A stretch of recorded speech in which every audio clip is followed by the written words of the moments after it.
নমস্কাৰ প্ৰিয় বন্ধু বান্ধৱীসকল, আজি মোৰ প্ৰিয় মানুহজনে মোৱা মাছ আনি দিছে আৰু কৈছে তুমি আজি বিলাহীৰ লগত ফ্ৰাই কৰা। চাওকচোন, বাচন ধুই দিছে মোৰ মোৱা মাছখিনি বনাবৰ কাৰণে। পিঁয়াজ কাটিলোঁ, জলকীয়া কাটিলোঁ, বিলাহী কাটি এইখিনি এক্সট্ৰাকৈ ৰেডি কৰি থৈ দিলোঁ। প্ৰথমতে মই মোৱা মাছখিনি নিমখ হালধি সানি ফ্ৰাই কৰিছোঁ। পিঁয়াজ দিয়া নাই, বিলাহী দিয়া নাই, একো দিয়া নাই, ডাইৰেক্ট নিমখ হালধি সানি মই ফ্ৰাই কৰিছোঁ।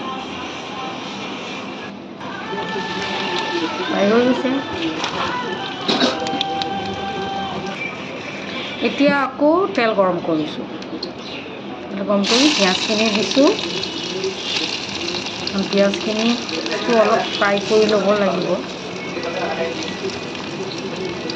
তাৰপিছত এইখিনি মই ভাজি আছোঁ, বাদামী কালাৰ অহা নাই।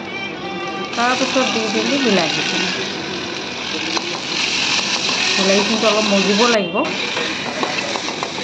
জ্বলি যাব লাগিব। তাৰ কাৰণে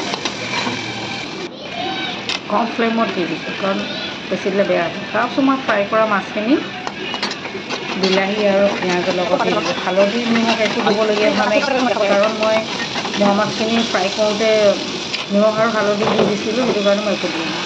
তাৰপিছত অলপ পানী দি দিলোঁ যাতে বিলাহীটো মোৱা মাছত সোমাই। এতিয়া চাওক সেইখিনি বস্তু ৰেডি হৈছে। ওপৰত যেতিয়া মই গ্ৰীণ চিলিটো বা যিখিনি মই জলকীয়া কাটি ৰাখিছিলোঁ এইখিনি যেতিয়া মই ছটিয়াই দিম, তেতিয়া আৰু দেখিবলৈ আৰু বেছি ধুনীয়া লাগে। গ্ৰীণটো চবৰ কাৰণে প্ৰিয়। চব ৰেডি হৈ গ'ল। Happy summer.